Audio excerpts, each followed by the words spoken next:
ዘፈን ውስጥ የምትወዳት ሰው ትኖራለች። ከምንም አትነሳማ። ስትጽፍ አንድ የምትነሳበት በደስታሽ በሳቅሽ ረካለው፣ ሲከፋሽ ስታዝኝ ማዝናለው። ፍቅርን ህይወትን አስተምረሽኛል፣ አመሰግናለሁ፣ ውለታሽ ከብዶኛል። አሜን በሚለው ሙዚቃ ውስጥ ፍቅርን፣ ደግነትን፣ ውለታን ያስተማርሽኝ እያለ ዛሬም ድረስ ያመሰግናታል። የቀድሞ ባለቤቱ አይዳ ትናገራለች። ቂመኛ ሆነህ ሃይማኖተኛ መሆን አይቻልም።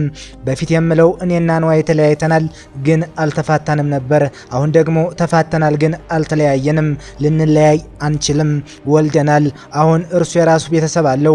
ልጆችም 2 ልጆች ወልደናል። ከልጆቹ እናት ጋርም በየቀኑ እንደዋወላለን። እናቴ ነው የምትለኝ፣ ትዳር እንጂ ቢዝነስ አይደለም።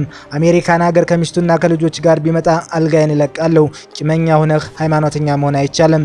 ሰው ከሞተ በኋላ ለ40ና 80 ላይ መረባረብ ሳይሆን በቁም መረዳዳት ይሻላል ስትል ትናገራለች።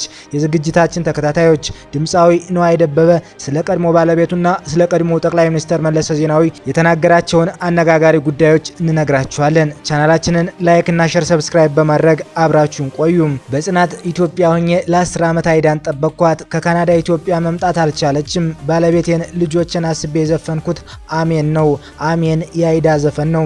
አንቺ የአስተዳደግ ውጤት፣ አንቺ የትዳር ጌጥ ዋልታ፣ አንቺ የትዕግስት ባለቤት፣ አንቺ የጨዋነት ጌታ፣ የጸጋ ገበታ ሲል ጥልቅ በሆነ ግጥሞቹ ያዜምላታል። የታዋቂው ድምፃዊ ነዋይ ደበበና የቀድሞ ባለቤቱ አይዳ ታሪክ በኢትዮጵያ የጥበብ ዓለም ውስጥ ከሚታወቁ ብዙዎች ከሚያስታውሷቸው ታሪኮች አንዱ ነው።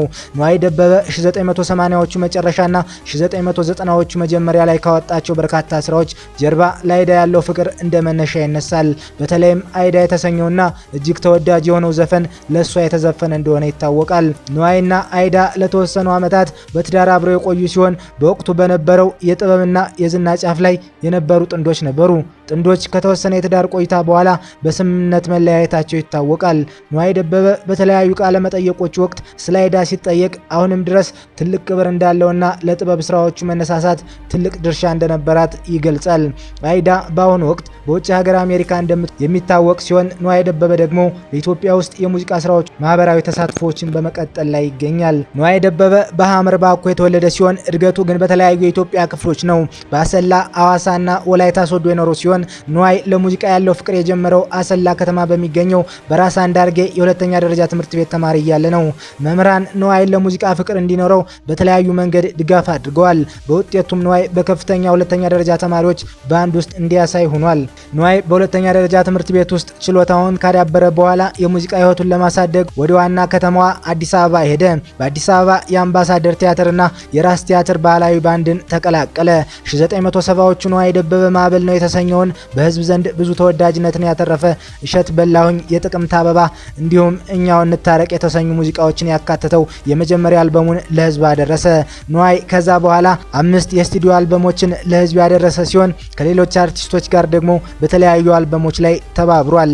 እነዛም ስራዎች በብዙ ተመልካቾች ዘንድ ታላቅ ዝናን አስገኝተውለታል። የሀር ድምጽ አለው ተብሎ የሚነገርለት ነዋይ ደበበ ለራሱና ለጥላሁን ገሰሰ ጨምሮ ለብዙዎች የሙያ አጋሮቹ ዜማና ግጥሞችን አዘጋጅቷል። የነዋይ ሙዚቃዎች ሰፊና የተለያዩ ዘውግ የያዙ ናቸው። ከባህላዊ የኢትዮጵያ ቤትስ፣ ራምባ፣ ሪጌ ወይም ጋራጅ፣ ቢግ ባንድ ወይም ኢትዮ ጃዝ፣ ካሊፕስና አፍሮፓዝ ድረስ 1991 ነዋይ ወደ አሜሪካ ሄደ። ከ16 ዓመታት በላይ ኖረ።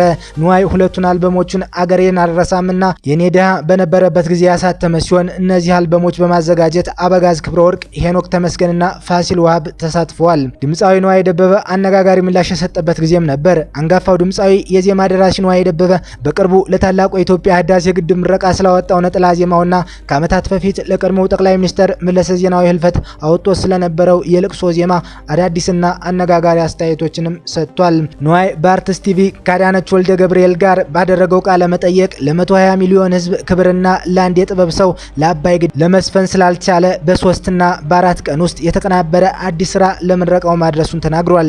ስራው በፍጥነት የተሰራ ቢሆንም በጥራት ለበዓሉ መድረሱን የገለጸው ድምፃዊው ለዚህ ስራውም ጠቅላይ ሚኒስትሩ ዶክተር አብይ አህመድ ምስጋና እንዳቀረቡለት ገልጿል።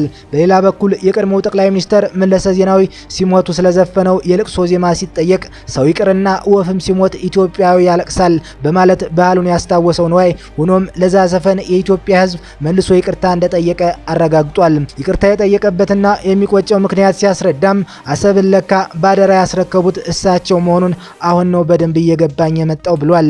በተለይም የቀይ ባህር ጉዳይ እንደሚቆጨው ሲገልጽ ቀይ ባህርን የሚያክል ትልቅ ሀብት ግመል ይጠጣበት ብለው ሰጥተዋል የሚለው በወቅቱ ብረዳ ኖሮ እና ውስጤ ቢኖር ኖሮ ያን ዜማ አላወጣውም ነበር ሲል በቁጭት ተናግሯል። ድምፃዊ አክሎም ለተለያዩ ድምፃውያን ግጥምና ዜማ በመስጠት የሚታወቅ ሲሆን እስካሁን ለሰዎች የሰጣቸው ዘፈኖች ቁጥር 150 እንደሚደርሱም ጠቁመዋል። ነዋይ ደበበ በብዙዎች ዘንድ ተወዳጅና በርካታ ሙዚቃዎችን ሰርቷል። የዝግጅታችን ተከታታዮች ስለ ድምፃዊ ነዋይ ደበበ ሀሳብ አስተያየታችሁን አጋሩን። ቻናላችንን ላይክ፣ ሼር፣ ሰብስክራይብ በማድረግ ቤተሰብ ይሁኑ። ሰናይ ጊዜ ተመኘን።